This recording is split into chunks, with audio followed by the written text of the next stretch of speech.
Today on the Marvel Cinematic Universe podcast, we are discussing Loki, Episode 3, Lamentus. All that and more. Matt will fix it in post. It's fine. Welcome to the Marvel Cinematic Universe podcast. My name's Matthew Carroll. And I'm Jeff Randall.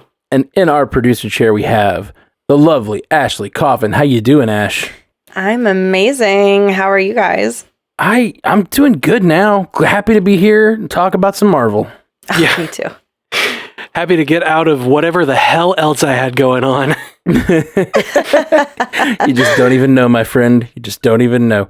Okay, let's talk about Loki. We don't have as much time because tech and reasons. So let's just dive right in and try to get a full hour of I'm Loki putting talk. a warning up front. I am going to do my best to not be super thirsty throughout this, but I can't promise anything. I am going to fail. So like warning, whatever, Listen, take your kids out of the room. Like my God. I think that is a fair trigger warning for those triggered by thirst, unless it's a good thing, unless it's like triggered in a good way, then stick around. If you're triggered in a good way, stick around, but don't at us about it because that's creepy too. No, you can at me. You can DM me. Okay, at Matt about it. Don't talk to Ashley about it. Yeah, it's hard to like focus it all on one. It's going to be sprinkled throughout, which is why I'm putting this warning. But like, that's fair. What I'm really loving about this show so much is like the character development we're getting for a loved character that didn't even need that character development for like the entire world to fall in love with him. Like Loki's up there with all the characters who got their own movies and we don't know anything about him. True, so getting to like learn everything about him, it's like, Marvel, thank you. I couldn't be happier with what's happening right now. Never having this perspective show that like gives us a real perspective of Loki, and it's finally happening, and it is so good. Mm-hmm. One of the best things about it that came out of this episode specifically was like, you know, we previously from the other movies, we've known about his relationship with Frigga, and like we've seen when she died, he got upset. He threw, you know, things around his cell, but he tried to keep it all masked. And then like whenever he was talking to her, he had kind of like almost like a petulant, spiteful nature, but you could tell that there was love there. And we never really understood how he truly felt about her until, you know, on the train here when he was talking about Frigga, and just the way that he described her as like a true queen of Asgard and, you know, just incredibly decent and like all of these things, like, you think that's the first time that we saw how he felt about her? I think that's the first time that we've really gotten his perspective on her. Like in a narrative source. Right. In a way where he's just like, I love you, Mom. Yeah. Instead of it being like, you know, oh, that's too bad that she's gone. We had this smashed up room. You know, and when he thinks that nobody's looking, blah, you know. Yeah. I talked about it last night in Late Night Loki, but I do want to reiterate it because it just like this line meant so much to me. I was talking to my mom this week, and it's something that like literally in therapy and in like discussing of my life and kind of like what I value and everything and my own like childhood and raising. One of the things that I value the most that meant a lot to me was my mom just gave us tons of confidence. Even when we're like, she is just, and I see her now with my nieces, her grandchildren. She is just like, you are amazing. You are amazing. Don't let anyone tell you different. And it gives me, even when I have like all the things in the world telling me no and like see that there's problems, like it gives me confidence to this day that like I was raised to have self-love, you know?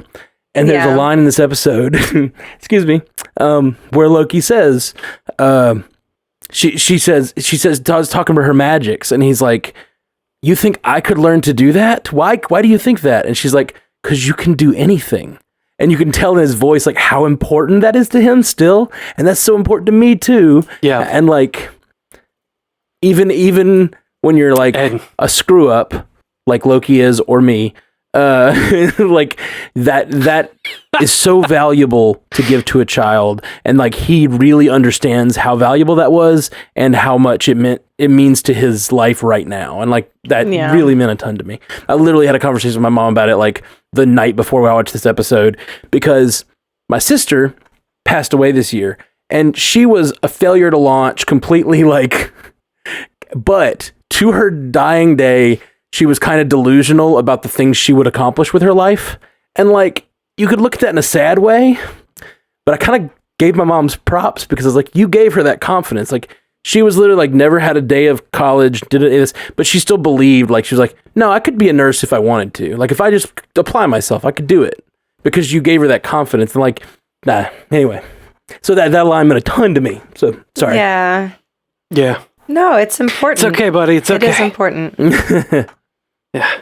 I mean, the thing that Loki said, where he says she's the kind of person that you want to believe in you, and then it sounds like she did, or sounds like she does, was like so touching. Yeah. So unbelievably touching. Sorry to make everybody emotional, like right up front. Yeah, I'm that line makes me so emotional. Can't even express thoughts about it. Yeah, like it does bring out these things. Like all I, have in common from this episode with Loki is I really like the champagne. Like, ooh. Like, no, that's the thing is like, Loki being the broken toy, being the villain, gives us human beings a chance to look through the eyes of one of these characters in this world and kind of see ourselves reflected. Those of us who, like aren't a god and we're not a genius, but like we've all kind of been a fuck up like Loki is. And like, oh, yeah. we've all been a fuck up before. Yeah. Like, and it's just seeing him and what he values and the child that he had and all that. It's so good and so meaningful.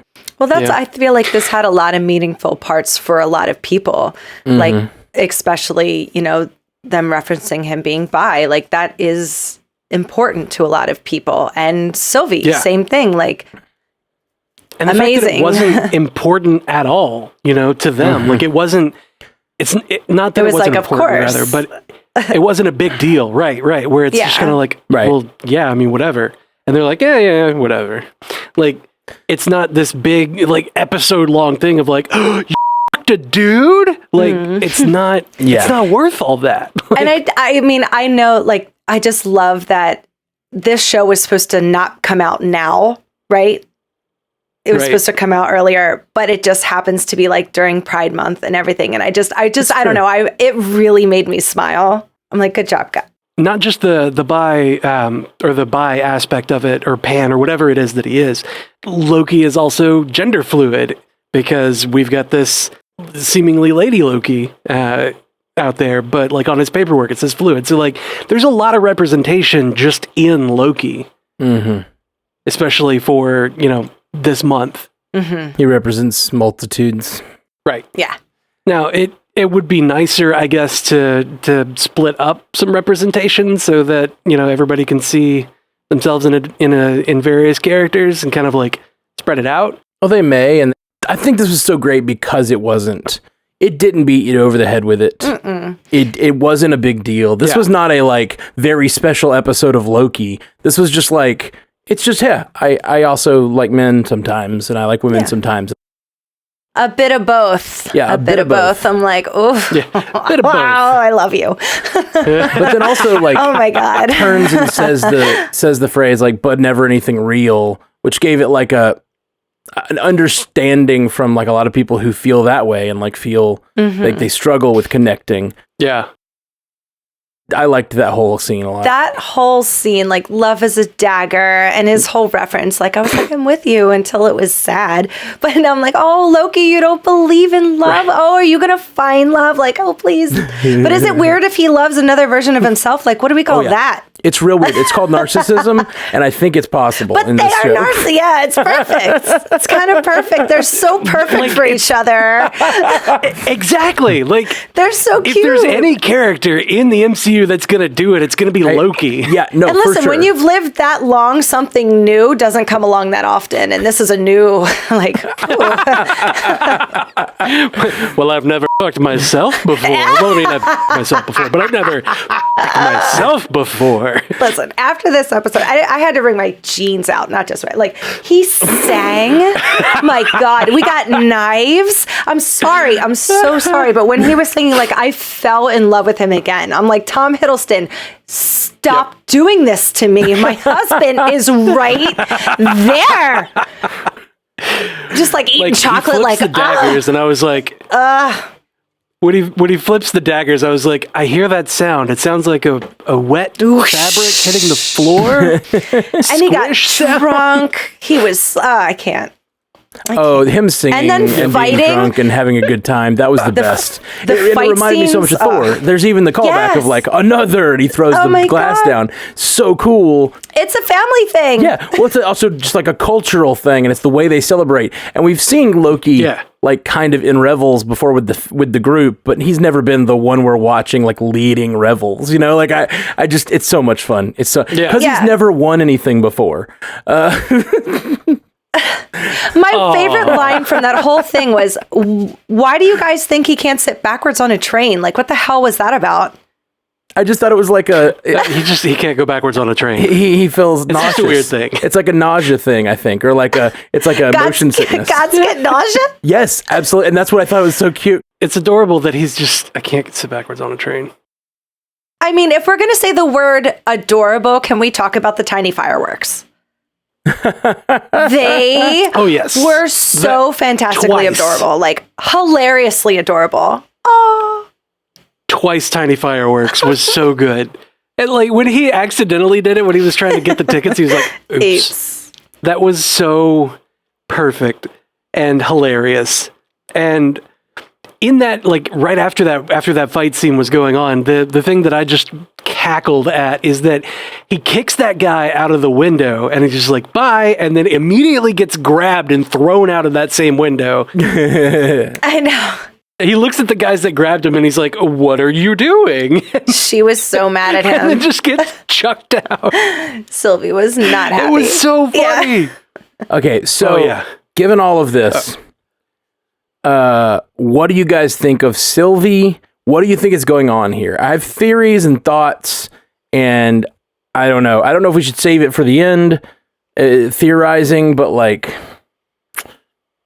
okay. Just dive in. Okay. I'm gonna theorize. It's based on some stuff we talked about last night. I didn't even think about this at all. This did not cross my mind watching this episode. But last night, Jay, Scotty, and Brian both brought up the fact that when they were watching this episode, the episode begins with us seeing what Sylvie can do inside someone's head. Mm-hmm. Like what it looks like when Sylvie is trying to get close to someone. And when their mind is weak, she can do it quickly. But when their mind is strong, it takes more effort. And she even says, it's like I'm there in their mind, but they're there with me. And I have to control them in different ways. Like Wanda. What is the likelihood that all of this stuff is happening in Loki's head? Ooh. Like this entire train experience, all the stuff on Lumentus is like, it matches up perfectly. The entire thing is like her gaining his trust. And if you pay attention, she's constantly asking him questions. He even calls it out. He's like, why am I giving you so much information? You're not giving me any. Like he says that. There's all these little clues that she is like basically pumping him for information while they're on this little journey. And I just imagine that like Loki found her in that aisle or like jumped through that window and then she immediately touched his head. And that's where we were this whole episode. And she was just like, I guess, I don't know. I don't know either. Loki jumping through If they that do that, I window, won't like it. Do you mean the portal? Do you mean the portal? I don't know. I'm not sure which one. I'm not sure. That's the other question. You said when if this started, if this is in his head, when would it have started? And that's the real question. Like I don't know. Right. Well, I would assume it would have had to start after the girl on the floor. Paul Hoppy just said something interesting in the chat that against Loki, she would pretend that she tried it and then it didn't work because he was too strong-minded. And remember in Age of Ultron when Wanda got Thor and he was like, I'm super better than all of you or whatever he said hilariously. Luckily, I am mighty. Yeah, and then he wasn't. She tried to control my mind. Fortunately, I am mighty. Well, the other thing that makes me think and like go even further back, and like I don't love this and I kind of love this and I kind of see a lot of like possibilities for it. I'm not saying it's what's happening, but it's like, it seems shaky. So like, a lot of people are pointing out all over online that, again, spoiler alert for theories that are going around, that she might be Enchantress. Oh, the Enchesto of it all. Well, Enchesto. They did say enchantment several times. Oh, they say it over and over and over. That's what she is doing. She is enchanting people. So the idea that she could be Enchantress, let's like take that to its logical conclusion. If Enchantress wanted to enchant Loki and gain his trust, who would she pretend to be in his dream? No one is Loki's friend. So she would pretend to be him. A version of himself. Exactly. Yeah. Like who could gain Loki's trust but Loki? Right. That like makes it feel really like a possibility that this is not a Loki at all, but someone else who has this ability and is going. But if that's the case, does this go all the way back to the TVA and the fact that the TVA told him it was a Loki? Or was she pretending she was a Loki so that the TVA would tell him that so that when he arrived, he would believe that and then she could go inside his head? Anyway, it's like it's stacks on stacks on stacks. I get it; it's convoluted, but it like seems to line up for me, and I'm getting concerned because I'm starting to buy into a theory here. Right. I would say it's not based on what we know, based on what we've seen. It's not going to have been at the TVA because his magic doesn't work there, and her magic didn't work there. All of the TVA was part of the plan. Oh, just seems unless all of the TVA is part of it. And I agree. I don't like that. I'm going to say hard no. I don't like that either. I'll give you both $20 if it's right. That would be like. That would be going back to like as soon as he goes through the like with the Tesseract, 2012, like. With the Tesseract, having the Tesseract, it would have to go way back. Yes, I agree, and I don't like that. But it also like kind of my best. If it's true, my best guess is that she pretended to be a Loki variant so that the TVA would tell him and make him chase her or whatever. And now she's trying to like own a Loki for whatever reason, or like get information from a Loki. But I don't know why she would need information from this Loki either. So when they showed her see him in the beginning, she didn't look like, you would think if it was something immediately thought she could control, she would have looked like sly or smiled about it. But when she saw him, she looked like worried or upset. When she saw him on the monitors coming into that, whatever, Walmart. I thought she just looked like it's time to go. Like Rock's cart. No, I thought she looked a little upset. Yeah, I thought she looked annoyed. I thought she looked annoyed that like, like I was trying to get information. I gotta get out of here again. Well, that's the thing is she's sitting there with prying information out of the brain of this girl, and then she gets interrupted, and then she goes through a door, and then Loki follows her through that door. It would make sense if the next thing she did was like, okay, well, I caught another one. Let me get information from this guy, and like, I don't know, but that doesn't explain why the TVA would think she's a Loki unless this was all part of her long-term plan. Anyway. And she did all that stuff at the TVA, not in front of Loki. Like, right.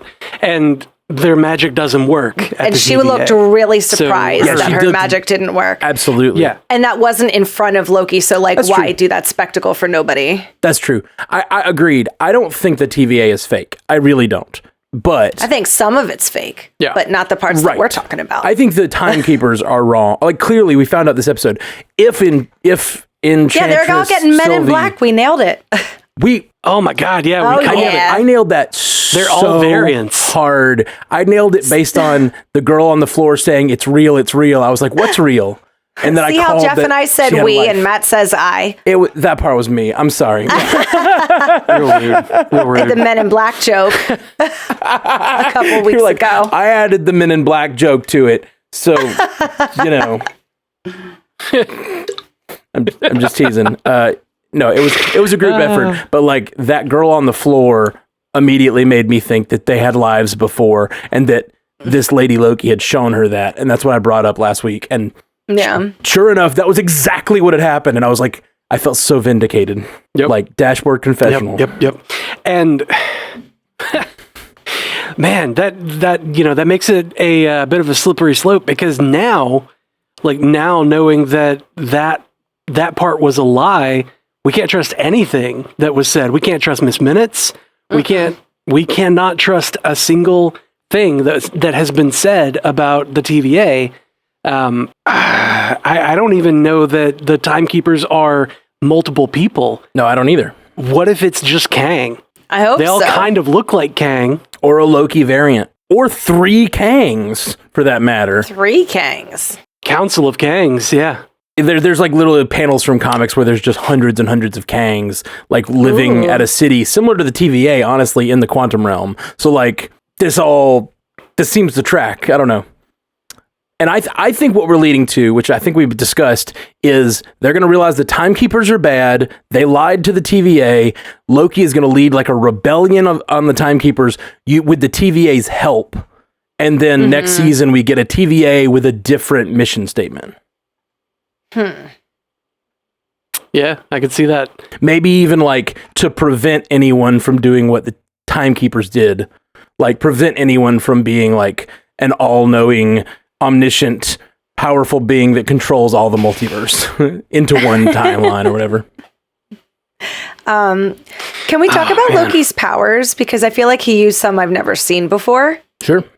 Like what? Like when he stopped that thing from falling on them. Like if you had the ability to do that, to set off such a power like surge that would stop that building from falling, why the fuck aren't you using that all the time? I think he's used like he's used that concussion explosion before. Like like he did it early in the episode, but he also did it in that room when he like threw all the furniture around in his cell. Yeah, but that's not stopping an entire building from falling. I've just never agree. seen him use that kind. You would think like in the Battle of New York or against the Hulk or somewhere where it was like important, like when he was just as stressed out, he'd be able to use that or would have used it. Yeah. But he just never did. Yeah, it's very absolutely. strange. I think there's something to be said for like self-preservation and your powers, kind of that like a mom that can lift the bus when their kids are trapped or whatever. Like in that moment of panic when you've like got the building falling on you, maybe your powers are a little stronger. But yeah, I agree. We've seen him in those positions though, like Thanos, like all of these. Sure, like, that's true. Yeah, we've seen it. That's true. It's weird. I'm okay with it. Yeah, a more powerful Loki doesn't bother me at all. Super hot. So who cares? I was like, yeah, move that building. It's very Neo in the Matrix, like stopping I that loved building. Everything he did in this episode. Drunken master, like doing the drunken master fighting, like I loved it. So the thing that I focused on when, or was too focused on when he did that telekinesis with the building, was the fact that was all in a big ass oneer. Right. That was a gigantic, like, over 3 minutes oneer. And, like, there were some clever spots where they could have cut, and they probably did. I'm sure. In between there. But, like, it was so good. It was so immersive. It was so phenomenally done. And, like, I felt like that they actually built that city, you know? Like, they had actually constructed this city. Yeah. And, like, on first watch, I was like, when did we get into the gang scene of Batman and Robin? Oh, God. Don't even invoke that movie. My God. How dare you, sir? Don't invoke those names. I'm sorry. The Clooney of it all. That was my first thought. You? Because it was ridiculous. But then, like, I started to notice, like, no, this is really fluid. And it felt very much... Daredevil season 3 in the prison, and like that was some incredible shit. And this was no different. Like this was that scaled up. Like it wasn't as long in duration, but like there was so much more going on. There was so much more. Budget must be out of this world. Right. Oh my God. Yeah. The amount of VFX in that shot was nuts. I felt like the first half of this episode, to me, felt very low budget, actually. Just the first bit. Like, it felt like a and I'm probably wrong, but like the effects and just sort of walking around that planet and the backgrounds sort of felt like any other Doctor Who episode. We talked about it last night. Like this episode is super Doctor Who-ish. But like a lot of the backgrounds, it just kind of looked like they turned the desert purple or whatever, and just kind of like a lot of little color grading. Yeah. Mm-hmm. But then like that last scene just was absolutely amazing. Like, especially on a second watch, the sets, like what is a set and what is a green screen and what is like, what is real and what is not? I can't tell. And he's like running in and out of buildings and the camera's going over their head and around them. At one point, Loki gets thrown really far and then comes back and like, it's crazy. Like an explosion rocks him and throws him across. Good. Like it's just nuts. Yeah. All the extras and the costumes were really good. Like that, there was a lot of people in this episode. They had all the rich people getting on the Ark. Mm-hmm. Very it Titanic. Looked like all the poor people that were in line. It's like, how much purple fabric did the costume department and just blue. Have to go to Joann's to get? Like, give me all of your purple. Yeah, give us your purples and your like, blue. We need all of it. Because I don't know anyone else who could make that like sack of a almost onesie look as hot as Tom Hiddleston did. I was like, good God. What a dumb outfit. You're still hot. Those helmets were so stupid. It reminded me of Judge Dredd. Like, I was like, what is this? Right. Like, what kind of armor does a fucking turtleneck give you? It was a sweater. Like, come on. They had damn Abercrombie sweaters on. Like, what the Jay Scotty in the chat says, it's a cardigan, but thanks. Cardigans are open in the front. Oh, no. It's a quote. Yeah. Okay, so do we have anybody in the chat yet that we need to like address? Yeah, man, I have so many. I'm going to try to start at the beginning. Okay, yeah, throw them out when you see them. And I'm going to try to read. Yeah, I like it. Let me make my font bigger. Do that sweet reading. You know I love it when you use that big old brain. Oh, it's not that big. It's not the size of the brain, it's the motion of the... Never mind. It's the motion of the notion. Get it? Notion.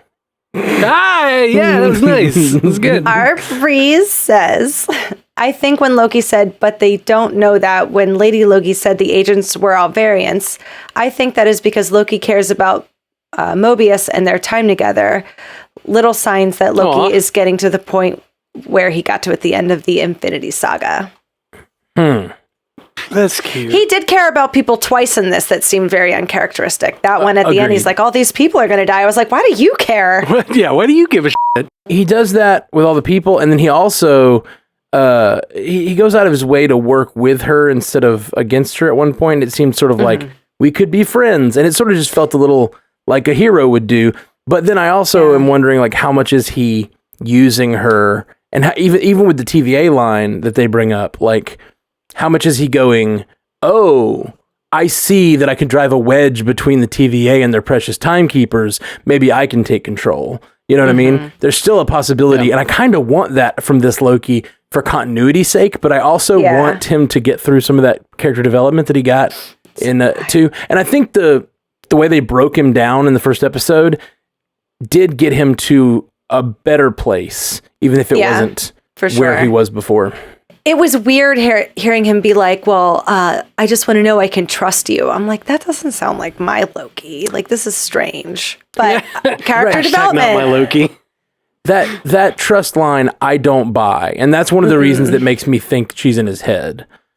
Because, like, it felt like they led it to that point, they were... and then she, like, reached out for his hand, or, like, they reached hands, like, she says, I just need to know if I can trust you. And he's like, we do, or we can, or do we trust each other? She says, and when they were walking into the city, into where the Ark was, she said, "Do we trust each other? We do, and you can." It's weird. It's a weird line. It's a weird line. Sexual tension. It just feels like false to me. It doesn't feel real, and I don't know if that's on purpose or if they're truncating character development between the two, or like relationship development between the two of them. Yeah, I hope it's the latter. Yeah. Dr. Kyle Berkeley, pretty much his was just what we just said about the episode was a delusion and the whole "you can trust me" thing. So we just covered that, and I didn't even realize it. So There you Cool. go, Dr. Good job, Copper. everybody. High fives all around. The three of us got to the same idea as a doctor. Ha! Yeah. Do I get a PhD now? No, you get a third of a PhD. Yes. Something. That's enough. I think that's a bachelor's, right? Yeah, at least. Waterfall Angel says, I've been thinking since last episode that when Loki bent down to check on B-15, he took something off of her because you can barely even see her body or what his hands are doing in the shot. Ooh, I know what his hands are doing. You know, like tempad? Ooh. What's a tempad? Like a tempad. Yeah, the time device. That's what the Sylvie was using to get Oh, around. the low battery eye touch? Yeah. What Okay. if? Yeah, what the if low he battery has, eye touch. What if he has a second tempad and he's using all of this to like get to know her and figure out what she's about, and then right before the planet gets destroyed, he whips out his other tempads like, "Oh, I could have gotten us off at any time. I just needed to know who you were." He could have gotten us off at any time. Like, he was asking her questions, too. Do you think she was lying? Oh, I don't want her to be lying, because I loved the scene of them at the table. Like, he was super intrigued by everything. He was, like, bewildered. It was cute. I really like everything that happens between them, and I don't really want it all to be a lie, but I also can't help but see that it kind of feels that way. So I don't know. Yeah. CJ Hunt says, is Lady Loki a variant because she's a lady? I got that sense when she said she's been running from the TVA all her life. I think that's at least part of it. That's a good one. Yeah. I don't know. I mean, there's historical accounts of Loki Female changing Lokis. not just gender, but also I'm talking about like Norse mythology, like not just gender, but also species. Like whenever he Sure. had to distract a horse, so he turned into a female horse, and then had that male horse's babies. And one of them was, I think that turned into Odin's steed, Sleipnir. Good name. Waterfall Angel just said something really interesting in the chat. She said it's weird that she would go to sleep in the crowded train. I forgot about that completely. Yeah, that was weird. Yeah, I mean, especially after her saying, I can't go to sleep around somebody I can't trust. Yeah, and then she does. Yeah, it's all weird. Sylvie's actions don't fully line up, you know? How big was that moon that it took long enough for her to fall asleep on the train to get to the other city and then get thrown off, and they still weren't there? Yeah, it was odd. Moons can be pretty big. I mean, Yeah, abnormal. but it... Moons How are big are the moons on Uranus? I don't know. They're small, right? Oh, That was my best try at a dad joke. that was- Happy that was Father's good. Day. Thanks. I mean, if we're going for physics, then a planet about to crash into a moon would have, like, its gravitational pull would have pulled the atmosphere off of the moon before it even got there. So they would be suffocating. right. Depends on how close it was and everything. now- There's a lot of X factors there. Yeah. Catherine Ray says the stunt work and choreography in this episode were incredible, and also that super long shot at the end, so good. Yes, girl. Oh, yes. God, the one. Just getting to see Loki use love his it. powers, like the flashes of green, I was like, give it to me. Yeah. The flashes of green definitely raised my blood pressure a little bit. It was amazing. Okay, Linda Getz says, can you explain who Enchantress is and whether we care that they seem to be mixing her and Lady Loki into one character, feeling a bit lost? Wasn't she one of Thor's girlfriends? Yeah, it was like she wanted to get with him, and he he was didn't like- really want to. He And she siffed was her. Oh, Constantly. Yeah. That was a good dad joke. can't stop, won't stop.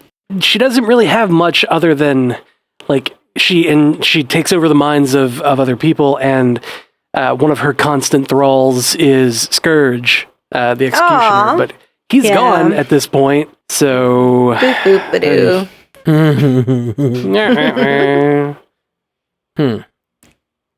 And I mean, when Lady Loki showed up in comics, it was because Loki's soul possessed the body that was meant for reincarnating Sif, and So Sif didn't get to reincarnate into that body. It was Loki that was in that one. And like that pissed everybody off. And then there was more weird comic shenanigans. So like, I don't know. I don't know. This seems like a better way to do it. A better way to bring about Lady Loki. And I mean, I guess, if you've already thrown away Scourge on Hela and kind of made her into a form of Enchantress, right. And we haven't seen Sif in a while. Like I guess it makes sense to kind of lump the rest of Enchantress up into this character. Yeah. Or it's just Enchantress and there is no Lady Loki. It's just a trick, which is possible. Or it's a trick. What? It's a trick. Yeah. Or it could be like maybe she doesn't know she's not a variant Loki. You know what I mean?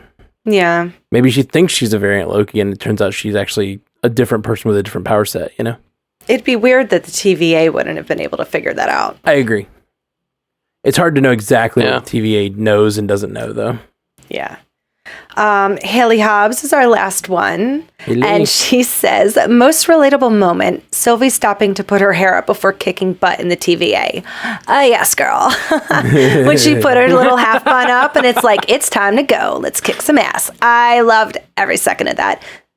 When she jumped off the wall, girl crush. Oh my God, love yes. her. Jumping off the wall was so freaking awesome. Yeah, it was. Yeah. That choreography was amazing. Yeah, I liked her fighting style a lot. Like, it was just, she's a little stronger than a human. So, like, a lot of her, like, motions just are more fluid and more, like, I don't know, more forceful, even though the motions might be smaller. Yeah, she's a bit of a brawler. She get in there. I liked it a lot. Really cool stuff. She got in there and mixed it up, Yeah, yeah. I love when drunk Loki threw his knife. And even though it didn't help, she later banged that guy's face off it. It's amazing. Yeah. When the dagger is sitting there in the door frame was just like ooh, whoop. That must have hurt a lot. Yeah. Ouch. Okay, so if anybody else has anything that you want to say, feel free to send it in. We'll probably keep chatting for a few more minutes. Speak now or forever hold your peace until the next episode. Until the next live chat. Another thing that sort of like makes me feel that maybe this Enchantress idea is possible. They ruined both their exit strategies. Like the TemPad is gone, and then now and now the ship is gone, and they can't create variants because they're in the middle of an apocalypse. So like they can't even rely on the TVA to show up. So like all of these things, like there's no way to get out of this situation. And I could totally see them sitting on those two boulders across from each other next episode that we saw in the trailers, and they're like waiting on the world to end, and then Enchantress gets the information she needs from Loki, and then she like wakes him up, What if it's Owen Wilson who knows that that's where they'd be hiding? He told him that they'd be hiding at like end of the world things. That's true. They could have been looking. She's hiding in apocalypses. Maybe there's a way they can send a message or something, create enough variants to send a message to the TVA. That's a possibility, but they'd have to get it off the moon. Yeah. Well, there's also the fact that the sacred timeline has just been bombed. So they're probably having to deal with that. That's the thing that frustrated me the most about this episode. Yeah, we didn't get any kind of resolution to that or any kind of progression of that event. Yeah, exactly. Yeah. I was frustrated. Kind of ridiculous. Like, it was a really big deal, and then they're just like, yeah, we don't care. Huge cliffhanger, and then let's go do something else. We'll be on this planet for an episode. And we've only got 6 episodes, so when are we going to find out? There's 3 more episodes. Yeah.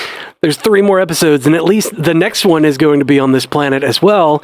And there's I remember from the trailers, there was that shot that Ashley got so hot and bothered over, where he had his sleeves rolled up and that tight-fitting shirt on when all the wind was happening, and like it looked like an apocalypse, and it very much looks like what he's wearing now in world-ending situation. Like, at least that is going to happen. Is that going to happen this episode? This next one? I can't trust trailers. Be an episode 5 thing, or are they going to stay here for a longer? Can't trust trailers. I mean, all of that could be the first 15 minutes of the next episode. Then we get back to the main storyline. I need the next episodes to be like 2 hours each. Right. Yeah, this one was a lot shorter. Yeah. When it was over, I was like, no! Ken's like, I hate TV. I hate TV. Why do we do this? Why can't we just watch them all at once? It's like, Get it to me, Marvel. I know you've got it. I know you have I know you have it. Oh, man. You know a show's good when you're like physically affected when it just shuts off. You're like, oh! Physically upset. My stomach hurts. My stomach hurts because I can't watch the next 3 right this damn second. Now, I need to know we're wrapping. Waterfall Angel says, if the series doesn't end with Mobius getting a jet ski and a cute note from Loki after he's escaped, then I'm going Thanos on the universe. Yeah. Get that snap finger ready, buddy. It was really good. Oh man, I'm so pumped for the good stuff. The next episode still, and like I do feel like this one was a bit of a departure, and I wanted more from the main timeline. Like I really want to know what's going on with this bombing of the timeline, but I still was very happy with everything that went down. They could have given me 10 more minutes, though, and like showed me what was going on. Could have interspersed those events, or start the episode with like, we don't know where they are, sir, and like they're like screaming at what's happening on the timeline, and then jump over and have this exact episode play out, you know. But we get a little taste of what's going on at the TVA. They even they teased it so hard. The like intro of the episode was all what's happening at the TVA and like the bombing of the timeline and all this stuff, and then it jumps to this Lamentus. Well, it is interesting that we got to finally see the gold elevators, and the fact that like immediately, I can't remember Mobius's booty call's name. What's that girl's name? You can tell they definitely have a past. Ravonna. Renslayer. Yeah. Ravonna Renslayer. Yeah, they were there immediately. So what's up those elevators? Ooh. Yeah, I'm assuming it's the timekeepers, right? Like, I mean, maybe. She says how many people are guarding the timekeepers, and then she heads for the something about golden doors. I don't know. I bet they get up there and it's just like nothing. How do I find the elevators? It's just that little cat. How do I find the elevators? They're gold. That's it. That was it. It's just a little cat in a white room, that cat from the first episode typing on something. Joke's on you. Joke's on you. The world is run by a meme cat. Of course they're not there. They go up the elevator. Elevator doors open at the top in the penthouse, and it's just Mephisto behind a desk. Mephisto confirmed. Sure, guys. Yep. Sure. All right, we met our Mephisto quota. I guess we're done. Meow-fisto. Yes. I feel like we've had the cat is Mephisto. I feel like we've had so many Mephisto jokes that I think we've done that pun before. Probably. Was there a cat in WandaVision?